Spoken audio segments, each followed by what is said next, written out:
What's up, everybody?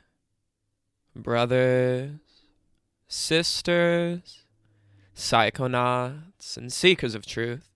It is Ananka, and welcome to my bazaar. Today, I have a San Pedro / Peyote / Syrian Rue trip report for you.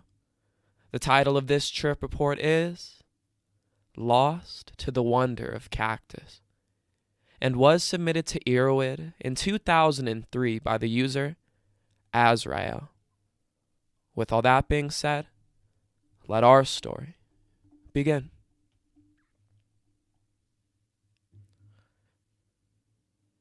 About 8 friends and I were going out raving after having not raved for nearly 6 months, except for a month ago.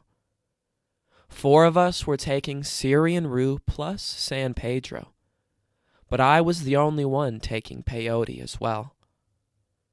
Of the 4 of us, there was Brian, Robert, Anthony, and myself.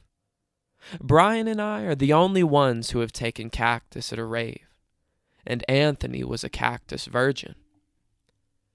Before this, I have consumed San Pedro at least 10 times, and Peyote twice. Syrian Rue is a wonderful tool that allows one to get the most out of Cactus ingestion by increasing the effects by a factor of 2.5. Caution must be taken when using an MAOI such as Syrian Rue, as they can be very harmful or even fatal if misused. The 4 of us took the Syrian Rue at 9 p.m. after not eating for the whole day. This is highly recommended as it greatly reduces nausea. At 9:30 in the car, parked outside the rave, we started the task of drinking the San Pedro juice. Normally, I mix fresh lemon juice in with the San Pedro to cover the bitter taste. But tonight, I just wanted to drink as much as I could stomach, so lemon juice was not added. The taste was horrid like always, so we sculled a glass at a time, and this was quickly followed by a glass of juice. Anthony, Robert, and I drank 3 glasses, but we all choked and brought the 3rd glass back up. There was still more juice, but we decided to leave it for the next day. The 4 of us told the others we were going for a walk to get quickies. Also helps reduce nausea. On the way, I chewed my peyote button and started to feel the San Pedro coming on. By the time we got back to the car park, I was seeing tracers of everything. Cars and other metallic objects had shiny hazes around them when I moved my head. So far, I had only the warmth buzz that I always get from San Pedro, and some nice visuals, but the cactus had not yet affected my thinking. Standing in the line, I started to space out. It was hard to take part in a group conversation as I tended to lose track of what was being said. Once we were in, we headed for the back of the dance floor to meet our friends. I sat down and closed my eyes, and like my previous experience, I was lost in a world of clear, soft, and warm patterns. After closing my eyes for about 2 minutes, these patterns changed into vivid images. These images started to tell some type of story. One I remember clearly was seeing a clear sky turn cloudy.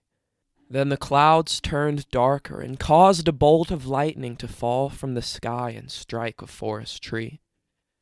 This tree then burst into flames and started a fire that threatened to destroy the entire forest. Next, it started to rain and the fire subsided. After the fire was completely diminished, the clouds broke apart, and the sun shone brightly upon the forest as smoke rose from the ground cleared by the fire. This, just one of the many short stories that I experienced, and I remember it clearly because of its simplicity. All these short stories, as I will call them, were experienced with a natural feeling of understanding, no matter how abstract the visions were. I have found that acid visions of this magnitude are normally coupled with feelings of confusion and sometimes even fear and panic.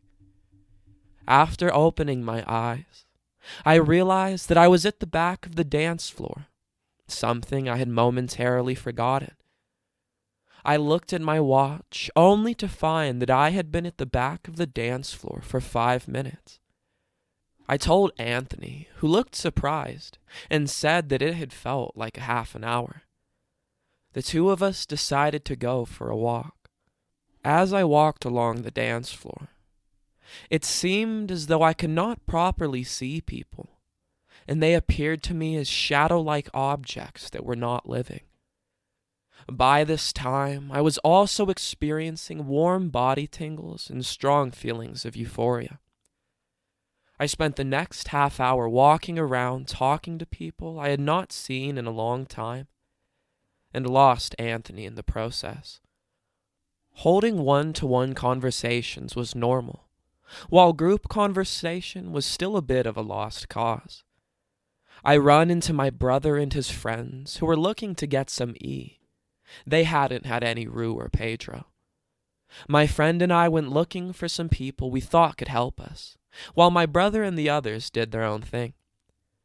The police presence at this event was a lot higher than one would normally expect for a rave of this size.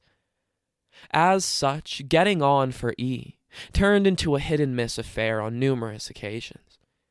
I spent the most of the night running around looking to get one for my friends, but instead running into people and talking for most of the night. I was able to dance, but not for long periods of time, without my legs feeling tired. During the night, I also revisited the places that were made accessible by closing my eyes and forgetting about what was taking place around me.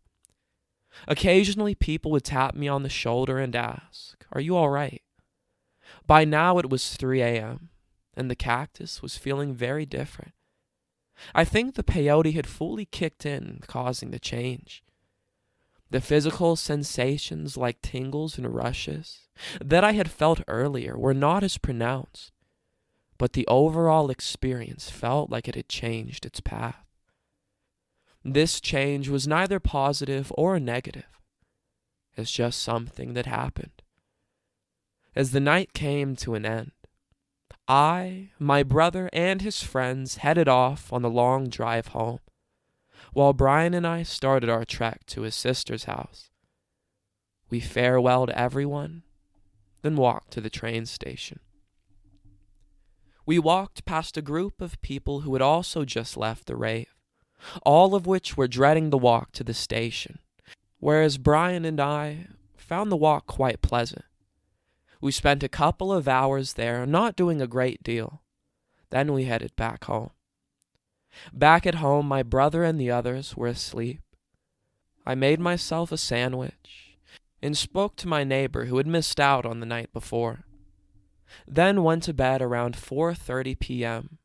and woke at about 10 p.m. that night. Had dinner with my mom and then went back to bed. I woke the next day at 9:30 with a very peaceful afterglow sensation that stayed with me for most of the day.